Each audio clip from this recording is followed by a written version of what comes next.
muss offen gestehen, ich habe Angst. Nee.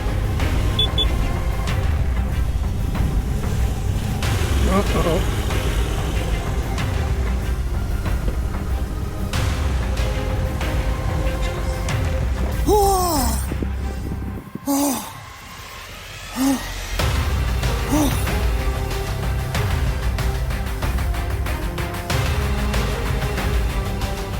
Guten Morgen allerseits. Ich bin heute vor dem Hotel Relais de Cavalier, nördlich von Guillaume. Ein paar richtig nette Leute, die bieten auch eine kleine Garage da für die Motorräder. Es gibt bestimmt immer Motorradfahrer, die hier übernachten. Ein hübscher Fleck, ruhig, da wird auch für einen gekocht, sonst ist hier nicht viel los. Aber in der Nähe waren halt nicht viele Hotels.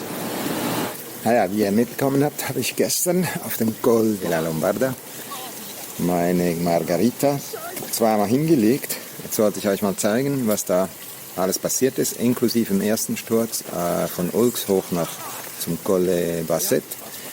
Also, sie ist dreckig, ja, aber da ist ein bisschen verkratzt. Dafür sind diese ja auch da. Hier ein bisschen Kratzer. Sonst einfach nichts. Dann hinten haben wir hier eine kleine Delle und einen Kratzer am Koffer. Und was halt so ist, weil sie jetzt dreimal auf diese Seite gefallen ist und der Koffer, der ist nicht voll, der ist da ein bisschen eingedrückt. Von SW Motech die Ion Fußrasten, da ist also auch alles heile, nichts verbogen. Sonst nada. Ich bin jetzt genau an der Strecke vom TED. Das ist die Etappe von Guillaume nach Bardonecchia. Ich fahre jetzt Richtung Norden über den Col de la Gaillole und dann rechts weg zur Cime de la Bonnette. Das ist dann wieder Offroad. Und dann ist natürlich auch noch dabei der Col de Parpaillon mit dem berühmten Gipfeltunnel. Viel Spaß! So, da oben sieht man nun die letzten Kehren zum Col de la Gaillole. Ein hübscher Pass im Vergleich mit dem Albula in der Schweiz. Nicht allzu breite Straße, aber immer locker kann man da Autos kreuzen oder können sich Autos kreuzen. Da war der Col de la Cime gestern doch ein bisschen enger noch, eher TED-like. Voilà, Col de la Gaillole.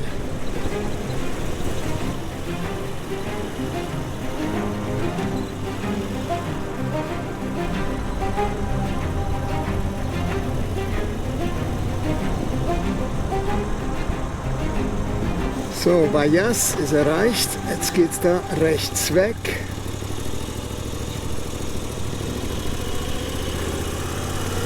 Und offen gesagt, nach den Vorkommnissen von gestern, da wurden mir doch meine Grenzen aufgezeigt.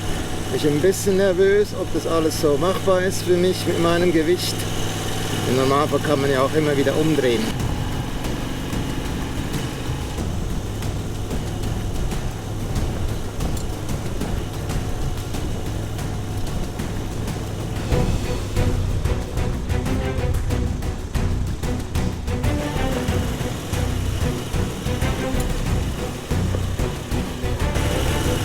Nicht einfach nur ein Kiesweg.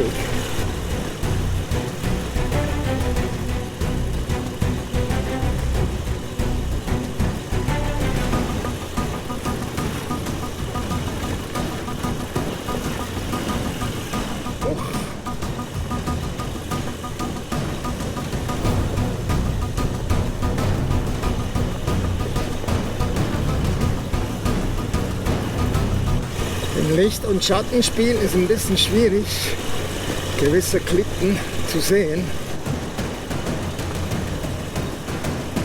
Mal kurz durchatmen.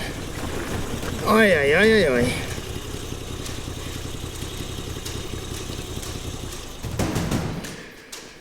Ui, ist nicht ohne. Da war jetzt gerade eben eine Klippe, anspruchsvoll, echt so wieder an der Grenze für mich, muss ich offen gestehen.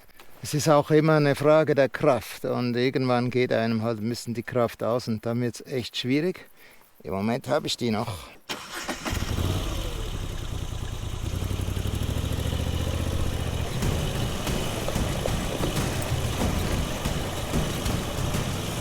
Und was bestimmt reinspielt ist, wenn es jetzt da auf einer Seite steil runter geht, da habe ich dann halt schon auch ein bisschen meinen Respekt. Einige von euch haben was geschrieben, ob da was von wegen mit Sozia oder so machbar wäre. Ich würde das nicht machen, obwohl mit dem ganzen Gepäck hinten drauf fühlt sich das schon so an, als wäre da jemand hinten drauf. Also nur so für euch, ich fahre jetzt knapp 20, 18, 17 ohne Kupplung im ersten Gang bei 2000 Umdrehungen. Ich habe das gestern auch mal im zweiten gemacht mit 1800 Umdrehungen ohne Kupplung. Ich glaube, es liegt nicht am Fahrwerk oder sonst an was an der Guzzi. Es liegt am Fahrer oder, ja, natürlich die Gepäckfrage, das Gewicht.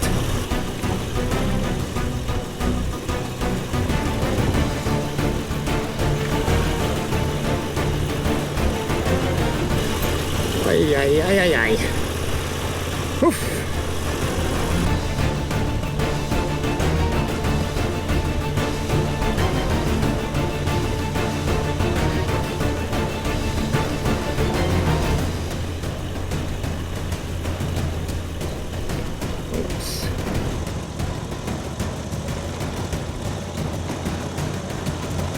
Ist ja schon heftig. Oi, oi, oi.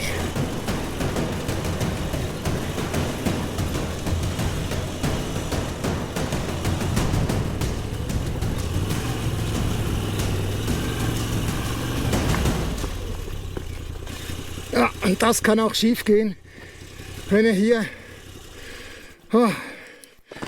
falsch da in die Steine trittst. Genauso hatte ich sie jetzt zweimal hingelegt. Das ist jetzt schon grenzwertig für mich. Scheiße! Madre! Mann, das ist die Hose schon wieder. Aber hier richtig eingerissen. Mann, Mann, Mann. Ich muss offen sagen, ich stehe hier relativ blöd. Ich habe keinen Platz, um irgendwie Schwung zu holen. Das ist jetzt echt so eine richtige Klippe. Also ganz langsam mal mein Plan. Keinen Stand. Nein, und tschüss. Ah. So schnell geht's.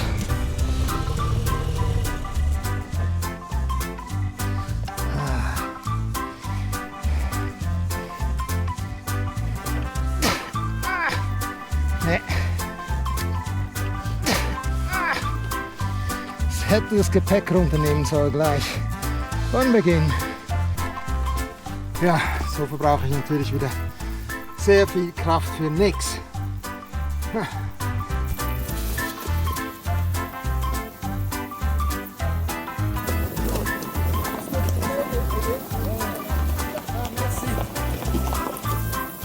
Merci beaucoup. Hein. Il ne faut pas continuer. On peut pas. Non. Bah c'est... Moi j'ai arrêté hein, parce que... tu vois, J'ai vu, j'avais vu. Ah oui, Ouais. Bon. Ouais, la relever. ouais, s'il vous plaît. Un instant. Oui. Attention. Allez, hop. Ouais, c'est ça. Et maintenant, Allez-y, on l'avait. Allez-y. Non, oh, c'était le problème. Si vous me voudrez aider jusqu'ici. Oui, À la bien poussée. sûr, à la poussée, ouais. Uh-huh.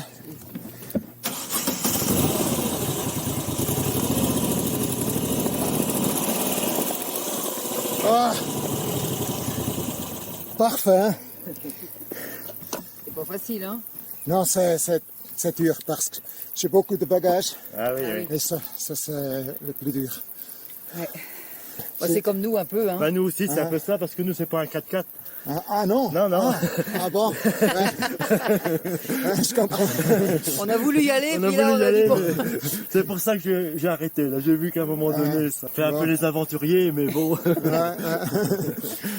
Voilà, à voir, je sais pas. Ah, peut-être. c'était où le problème pour vous?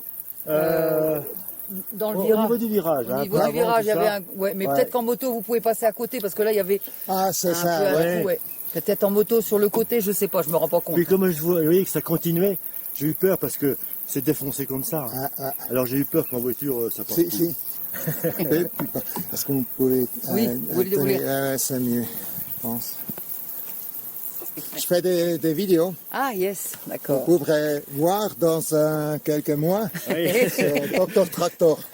Vous êtes dans le film. Mais si vous ne voulez pas, c'est pas de problème. Hein? On est dans le film, tu veux être dans le film? Oh, Parce que les gens qui m'aident, c'est normal. Hein? d'accord. Oh. Tracteur, oui, c'est pas gênant, pas de problème. Bon ben bon courage hein, quand même. On reste là pour l'instant, on va Voilà. vous passer.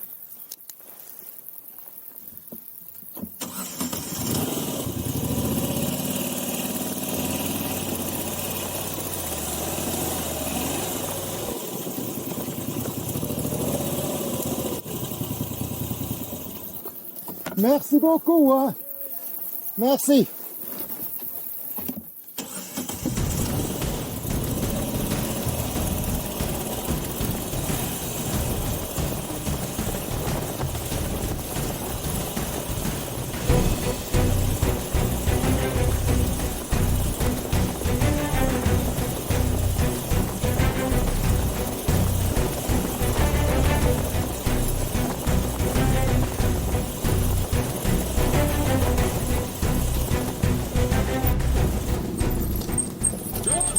Bonjour, comment ça va? Ça va. Là, vous faites attention au-dessus, là, dans les deux virages. Ouais. Il y a des gros trous. Ça Ouais. fait... Bon courage. Merci.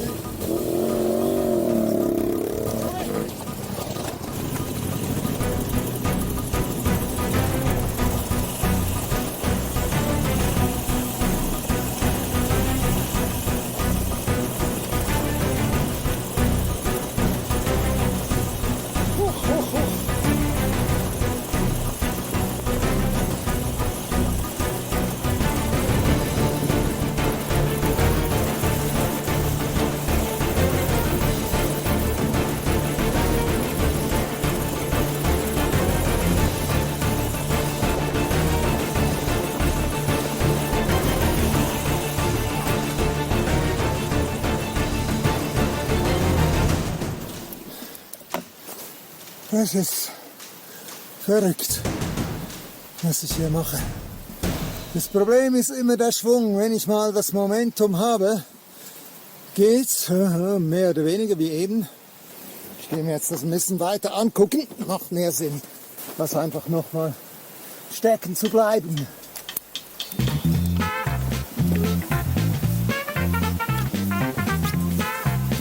Ja, ich werde mal ein bisschen Gewicht runternehmen, macht mehr Sinn. Lieber früher als später. Das Ding ist, dass ich hier doch ziemlich außer Atem komme.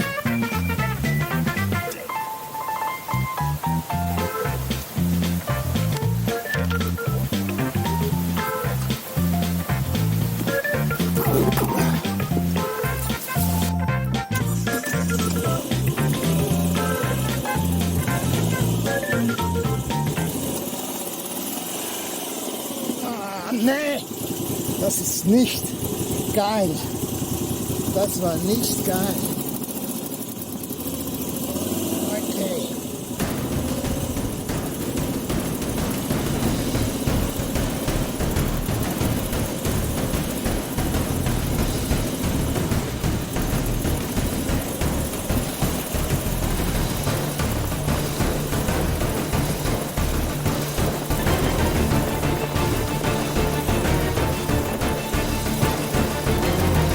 So, das hatte ich mir vorbereitet.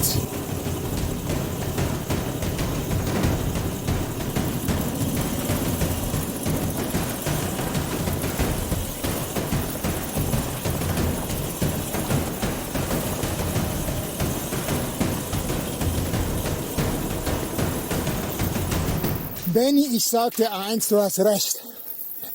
Ich werde nie mehr so viel Gepäck mitnehmen. Das mit einem leichteren Motor muss ich mir noch überlegen. Ach, das ist so ein Riesenunterschied. Das fühlt sich echt an, als würde jemand hinten drauf sitzen bei dem Gepäck und so weit hinten. Natürlich total nicht gut. Okay. Jetzt heißt es schleppen. Oh. Ich Doofmann hab's nicht aufgenommen mit den GoPros. Aber ich werde es nicht nochmal machen. Nee, keine Chance. Aber so ohne Gepäck ging das doch eigentlich problemlos. Zu Beginn bin ich dann mal stecken geblieben. Abgerutscht nochmal über so einen großen Stein muss ich dann rüber. Die zwei Jungs, die hatten mich vor diesen zwei Kurven gewarnt quasi. Jetzt hoffe ich doch, dass das weiter ein bisschen flockiger geht.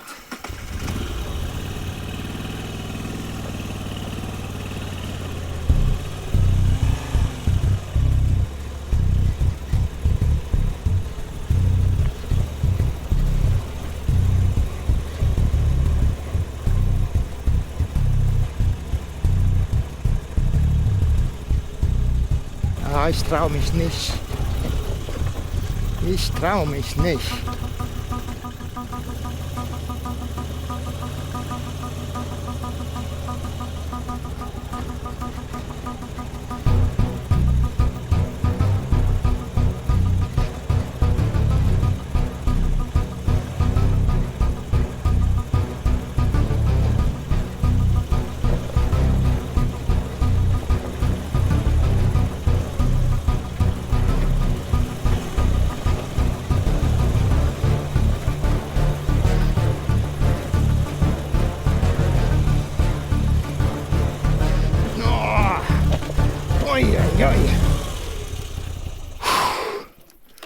Hoi, Martin.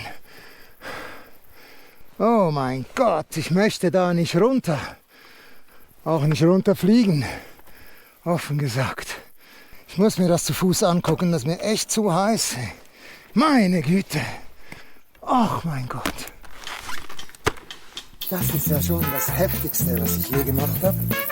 Oh.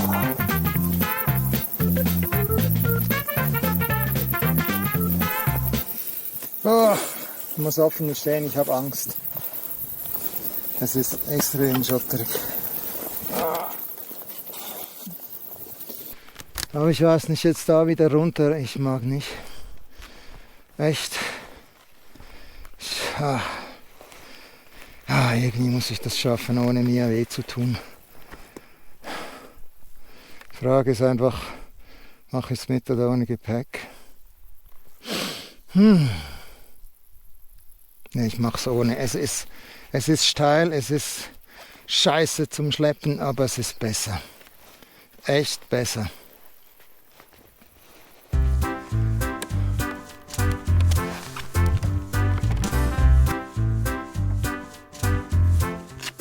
Leute, wünscht mir viel Glück.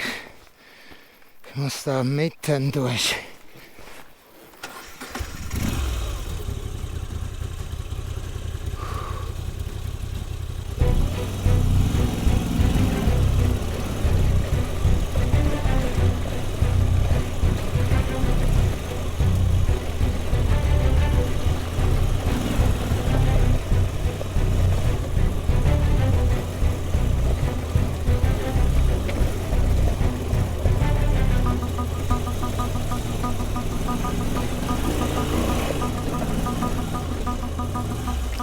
So, das war genau, was ich mir angeguckt hatte.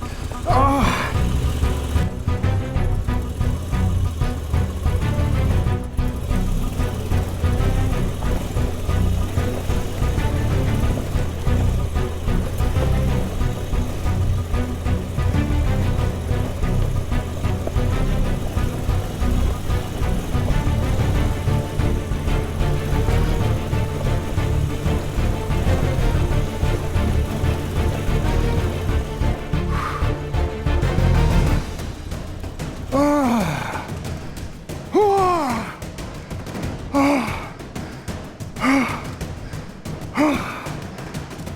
Und jetzt muss ich die 400 Meter je 2 mal 15 Kilo, was auch immer, hochschneiden. Anyway, mir ist nichts passiert. Sind da oben, gibt es noch. Ach was jetzt. Erstmal das Gepäck holen. Genau, was ich mir ausgesucht hatte, da über die großen Brocken rüber. Aber so hatte ich eine Kurve anzuvisieren, wo ich einen Zwischenhalt machen konnte. Genau, das war das Ziel. Puh, ich hoffe echt, dass das war jetzt das Krasseste. Es geht jetzt noch 1,2 Kilometer. Da oben, da sieht man eine Passstraße. Da über dem Fels, da zwischendurch kommt die. Das ist der Col de la Moutière. Da oben ist eine Alp. Ja, da kann ich den einen oder anderen Weg nehmen. Dann hoffe ich, der ein bisschen leichter ist. Das ist jetzt schon too much. Okay, es ist Abenteuer. Das gehört zum Offroad-Fahren. Ist jetzt nicht genau das, was ich wirklich suche. Also wenn es jetzt so ist wie das, was ich gerade vor mir sehe, perfekt. Alles, was krasser ist, ja, das geht an die Substanz. Ich habe natürlich jetzt auch bin ziemlich ausgepowert in den Armen von wegen Gepäck hochschleppen.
Wow!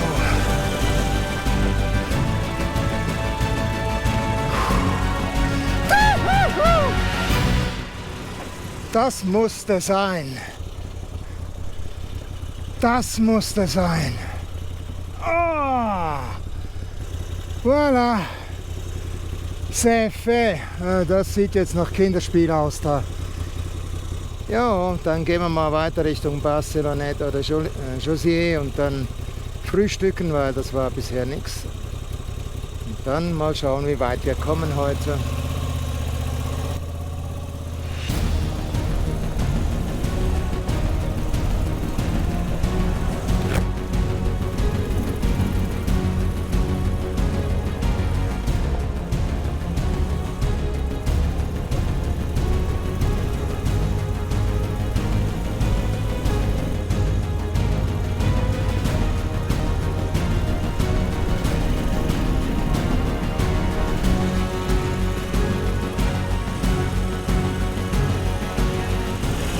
Ach, das ist ja richtig erholsam. Also das ist echt das, was ich liebe.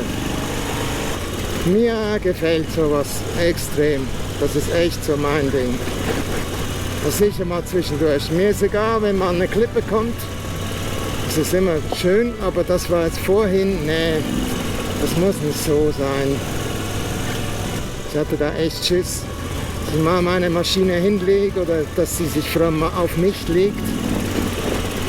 Solange sie sich nur mal in der Wiese ausruht, ist mir das egal. Aber nicht, wenn ich irgendein Bein, einen Fuß drunter habe.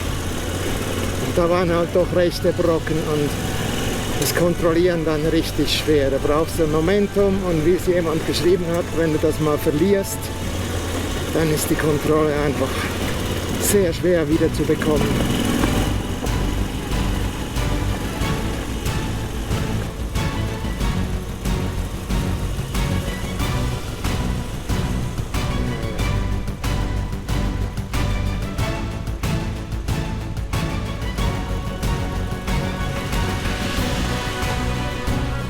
(2650) Col de la Bonette.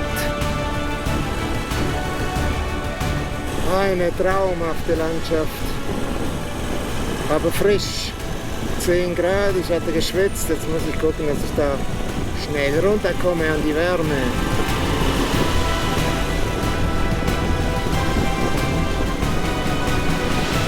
Ich konnte mich jetzt ein bisschen erholen runter vom Col de la Bonette, habe mir in José eine Crepe gegönnt. Ja genau, und jetzt geht's los, da Richtung Col de Parpaillon.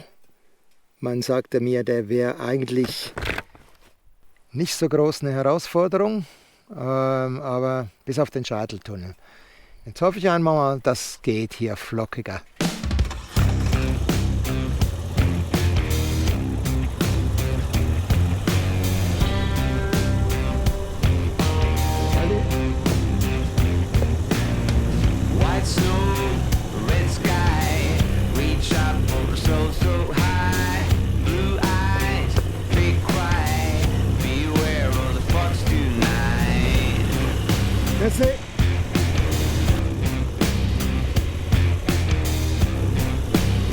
Echt viel Verkehr hier. Noch einer.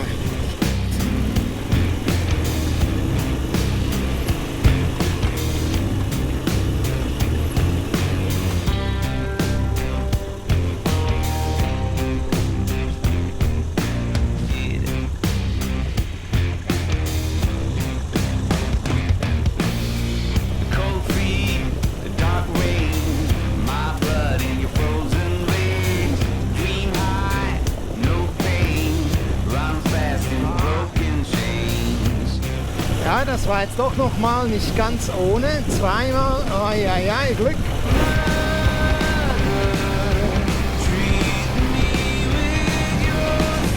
Ich hoffe, das wäscht sich nicht so aus wie das vorhin. Echt nicht.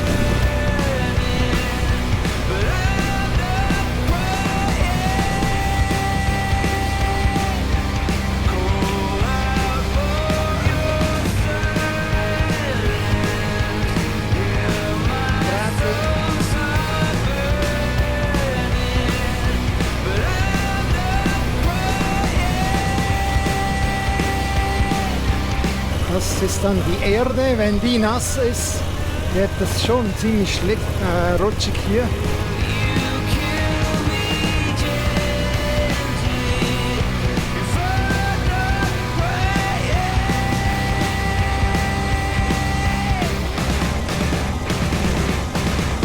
Ei.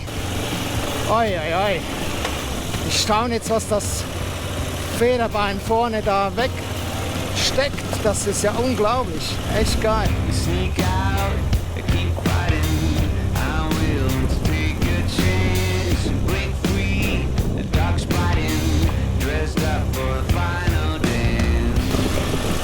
Wow, das riecht aber streng hier. Oh, ein ganzer Konvoi da oben. Ja, den werde ich dann wohl abwarten müssen. Bin schon froh, wenn es ums Kreuzen geht, bin ich ein bisschen schmaler unterwegs wie die 4x4 da.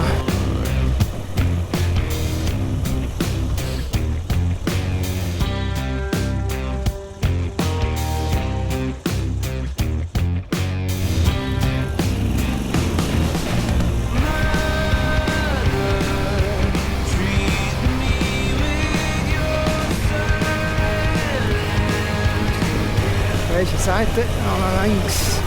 Jetzt Wechsel. Yes!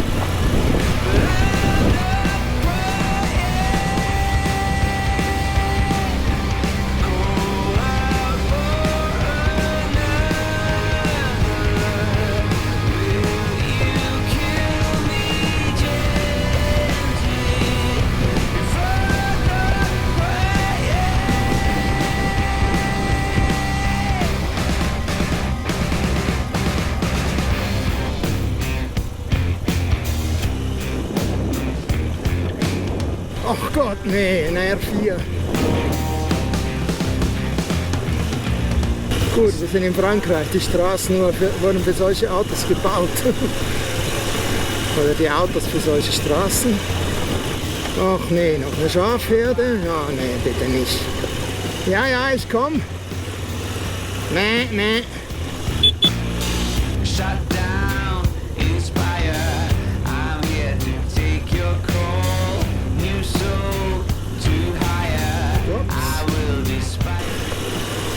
kurz irgendwie einen Schlag erwischt, weggerutscht. Oh, das sieht übel aus.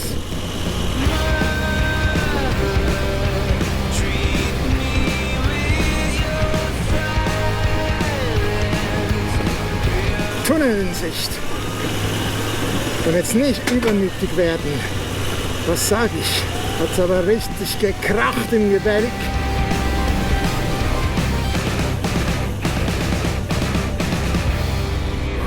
So, und jetzt das obligate Foto.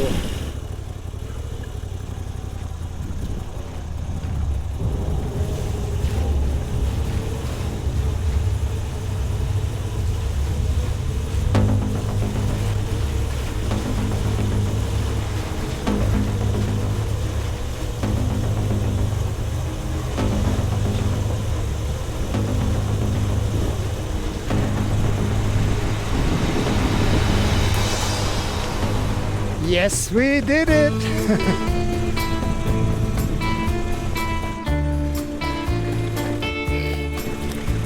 Hübsch ist es. Wunderschön. Oh Mann. Ah, c'est joli. So, jetzt schauen wir mal, wie wir runterkommen. Bisher war ja eigentlich immer nur hoch die groben Sachen. Mal gucken, wie das runter so geht. Wobei, es sieht autobahnmäßig aus. Aber es kann ja immer wieder ändern.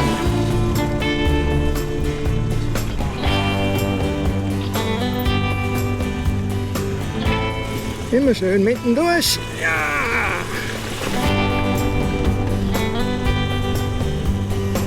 Also einfach versuchen, nicht übermütig zu werden. Weil es macht schon sehr viel Spaß, da einfach rüber zu brettern.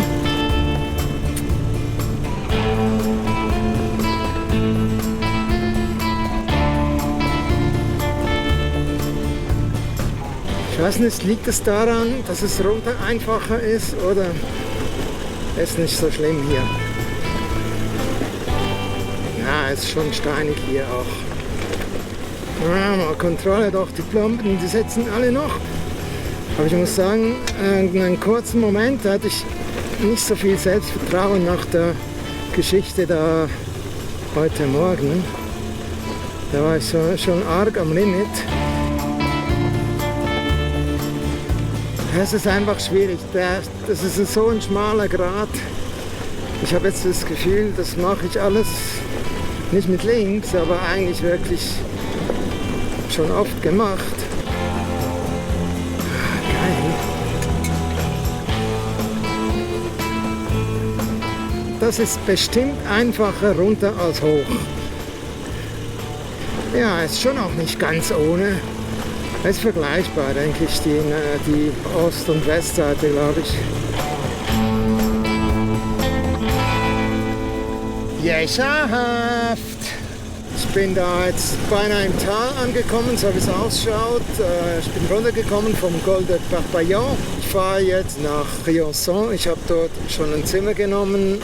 Es wäre alles noch tät, aber ich lasse da die 2, 3 Sachen, die da links und rechts von der Straße weggehen, mal bleiben angesichts fortgeschrittener Stunde.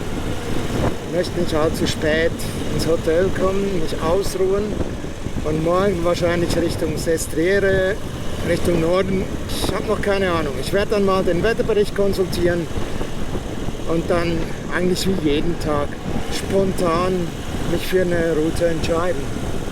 Noch mal ein kleines Schmankerl kurz vor Feierabend, das heißt kurz. Es sind noch 50 Kilometer. Aber ein wunderbares kleines Sträßchen hier. Die Hauptstraße verläuft auf der anderen Seite vom Tal.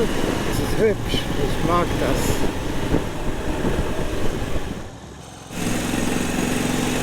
Guten Morgen allerseits. Hoch über mir die Altstadt von Briançon. Ist echt eine Perle. Briançon und Davos, die haben sich immer mal wieder gestritten drum, welches die höchste Stadt in den Alpen ist. Ich fahre jetzt rüber Richtung Sestriere, zurück nach Italien und dann in das Valle Argentera. So heißt es, glaube ich. Das verläuft Richtung Süden, quasi an der Grenze entlang zu Frankreich dann wieder. So, jetzt sehen wir die Festungsanlagen. Da drüben, da sehen wir noch das weiße Dach, das ist eine Bezahlstelle, die habe ich jetzt passiert. Das heißt, ich habe da 5 Euro bezahlt, um hier in das Valle Argentera reinfahren zu können. Da sind eben auch ziemlich viele Autos hochgefahren. Ich denke mal, es ist Sonntag heute, dass da recht viel los ist. Viele Wanderer, wie auch immer. Ich habe keine Ahnung, was mich erwartet, aber das ist ja immer auch was Schönes.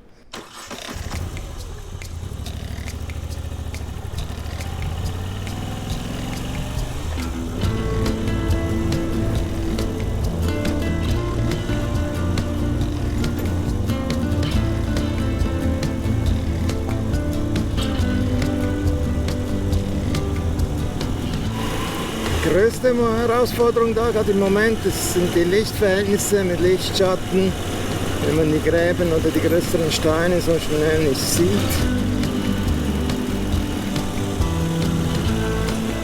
Ja, da ist richtig Trubel, das habe ich befürchtet.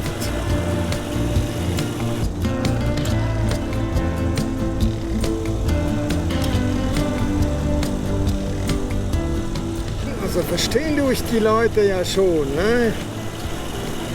Dass man einen Sonntag hier hinten verbringen möchte. Das ist ja richtig hübsch. Hey, das ist schon schön, super schön. Wow. Das ist nun ein super einfach zu fahrender Offroad-Strecke, kann man nicht mal sagen. Ein Kiesweg, also wenn jemand da noch überhaupt keine Erfahrung hat, das ist bestimmt ein Einstieg ohne Klippen. Ah gut, ich weiß nicht, was da noch kommt, aber ich erwarte hier echt überhaupt nichts. Es ist einfach ein super smooth, gemütlich zu fahrendes Sträßchen. Das kann man bestimmt mit einer Harley fahren. Dem Rücken zuliebe vielleicht nicht mit Starrrahmen, aber ja, das ist jetzt echt auch mit Straßenmaschinen problemlos zu bewerkstelligen.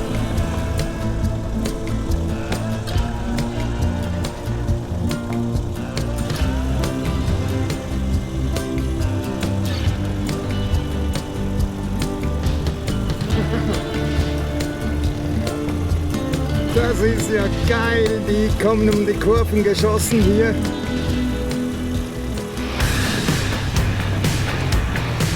Okay.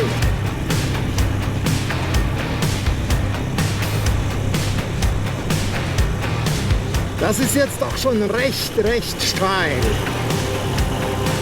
Wahrscheinlich über 25%, aber nicht ganz so wie damals in Ulz. Da waren dann halt vor allem noch die Steine drin. Aber das ist wow. Und hier ist jetzt auch feucht. Wow, wow, wow. Völlig unerwartet. Okay. Also das Herausfordernde hier ist echt ein bisschen schwierig. Aber richtig steil. Ei, ei, ei.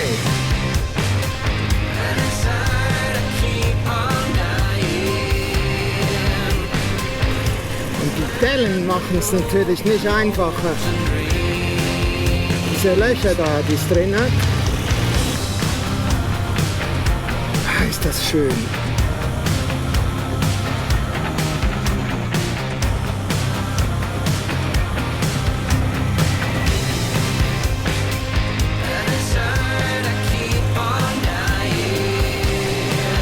Ach, ein hübscher Fleck. Valle Argentera.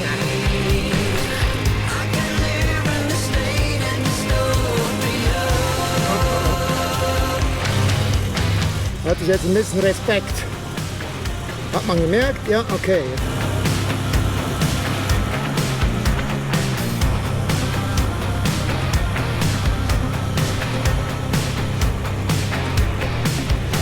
So. Aber das ist ja nicht ohne. Ich denke, das geht hinten rum. Genau. Hatte ich schon Angst, ich müsste da über die Felsplatten hoch. War mir dann noch ein bisschen zu arg.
Also für mich geht runter einfacher, ich weiß nicht.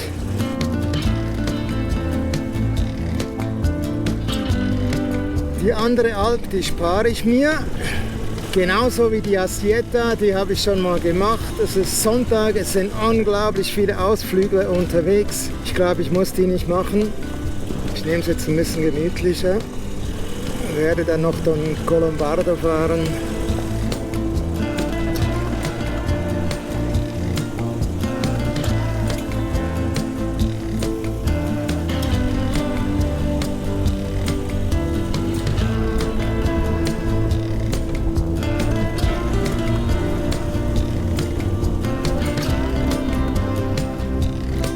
Ciao, grazie.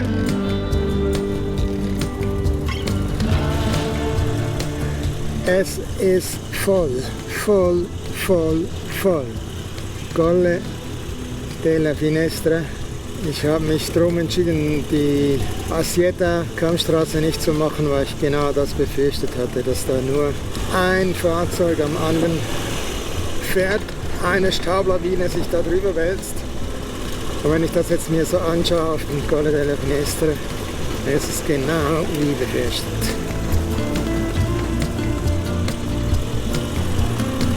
Den war ich ja schon vor ein paar Tagen gefahren. Damals morgen früh kaum Verkehr. Und jetzt habe ich einfach so, wenn ich da runterschaue, ist da schon nicht viel Verkehr. Okay. Aber hübsch ist er natürlich immer noch. Colle della Finestre. Das war jetzt ein bisschen zu flott. Da habe ich kurz mal das Federbein durchgeschlagen. Mein Plan ist jetzt Richtung Turin zu fahren und dann bei Condove den Colle de Colombardo, nicht den Lombardo. Della Lombarda habe ich gemacht, aber der Colombardo Richtung Viu zu nehmen, Richtung Nordosten, so noch als letzten Offroad-Pass vor der Heimreise.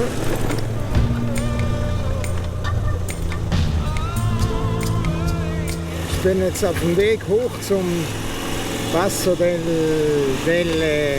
Colombardo. Da war bisher alles befestigt. Ich war ein bisschen erstaunt, aber der war schon sehr steil. Sehr enge, steile Kehren.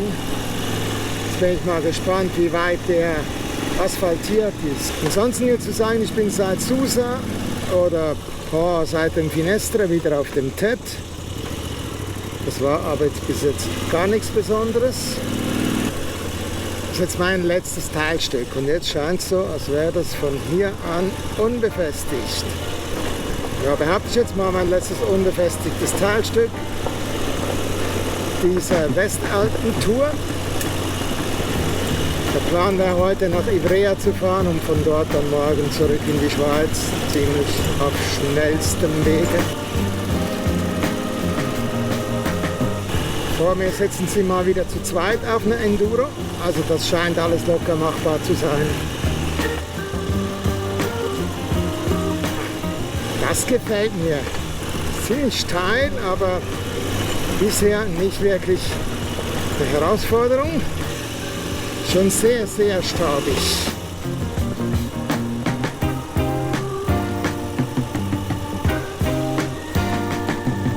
Hübsch!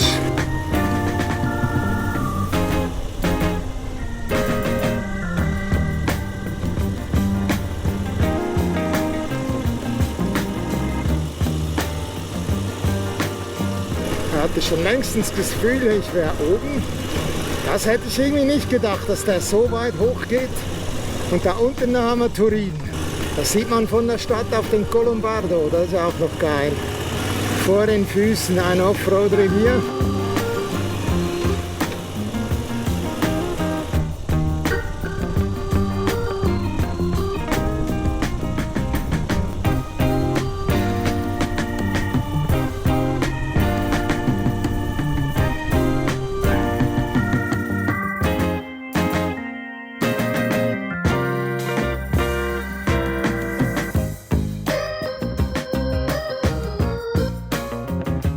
Das ist ja wunderschön hier oben, der Colle Colombardo, da unten Turin.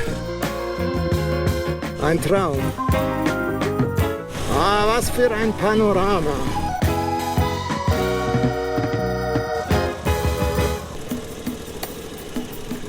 Rush Hour, ne? Da staunt ihr. Oh shit.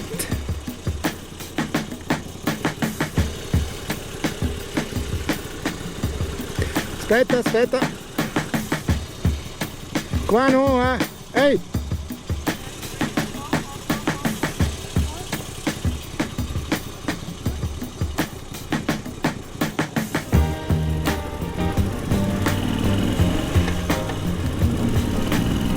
Die hatte ich jetzt alle nicht gesehen hinter der Kurve, sonst hätte ich früher Platz gemacht natürlich. Naja, alles gut gegangen.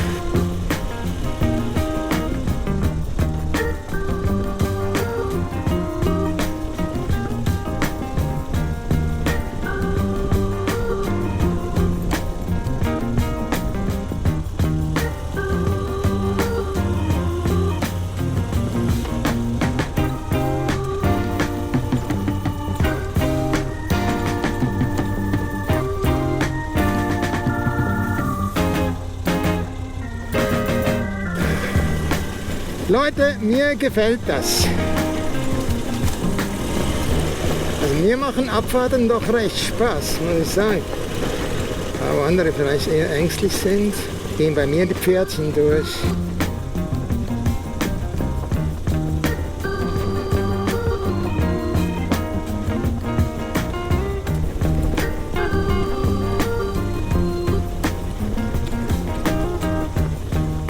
Ja, da ist es ein bisschen tiefer teilweise. Jetzt lieber ein bisschen vorsichtig.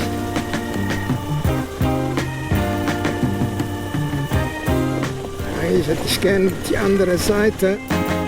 So. Ich meinte mich zu erinnern, dass Denzel das mit 3 bis 4 angegeben hat und genauso hätte ich das jetzt auch eingeschätzt, genau wie die Asieta. Nicht wirklich krasse Klippen, aber auch nicht ganz ohne.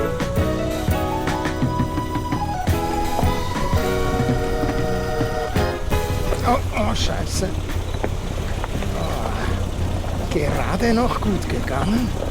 Boah, da staune ich jetzt selbst über meine Reaktion. Schön ist ja, wenn man eigentlich intuitiv das Richtige macht und gar nicht überlegen muss, sondern einfach mal reagiert. Okay, das ist nicht ganz ohne.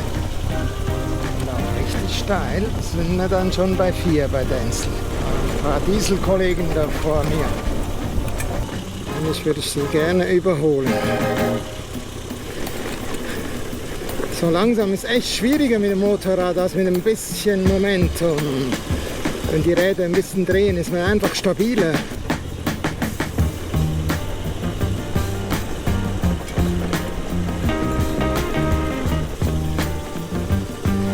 Grazie mille.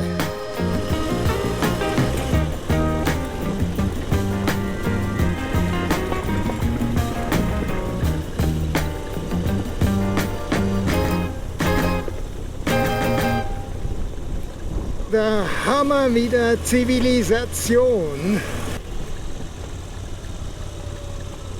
So, das waren die Filme zu meinen Offroad-Erlebnissen in den Westalpen 2021. Ich hoffe, es hat euch gefallen. Mir hat es gefallen, auch wenn es teilweise richtig anstrengend war. Ja, an der Grenze gestern vor allem und im Colle del Lombardo. Ich hätte wohl meinen Schweinehund überwinden sollen. So quasi mit dem, was ich gestern gemacht habe, mit der Erfahrung hätte ich das vorgestern bestimmt hingekriegt, ohne mich oder Margarita hinzulegen. Entschuldige. Du hast es gut gemacht, Margarita. An dir lag es nicht. Es lag am ehesten an meinem vielen Gepäck. Ich erkläre mal kurz. Es ist nicht so, dass es so schwer ist, was ich hinten drin habe. Da ist ein Rucksack dabei mit Daypack, quasi für 2-3 Tage Hotel. Da habe ich auch immer einen Rucksack dabei, wenn ich mal irgendwo an den Strand möchte oder wandern gehen. Der ist eigentlich nicht wirklich voll. Auf der rechten Seite drüben, da habe ich Werkzeug und einfach ganze Moped-Sachen, diese Regensachen, wärmere Sachen, Reifenflickzeug, ja, was man vielleicht oder eigentlich nie brauchen möchte. Da rechts habe ich, da ist eigentlich beinahe leer. Da ist ein bisschen Badezeugs drin und ein paar Reserveklamotten. Wenn ich jetzt die ganzen 10 Tage, die ich unterwegs war, praktisch immer auf dem Motorrad sitze, da brauche ich echt nicht so viel Klamotten. Genau, und in der schwarzen Tasche hinten drauf, da ist das ganze Elektronikzeug, Drohne drin, quasi was andere im Tankrucksack haben, was ich schnell griffbereit haben möchte. So, ich hoffe, euch haben die Videos Spaß gemacht. Genau, wir sehen uns nächstes Mal wahrscheinlich von einem ganz heißen Ort. Und wenn ihr meine Videos kennt, dann wisst ihr auch, wohin das es gehen soll. Ich hoffe, das klappt. Bis dann, tschüss.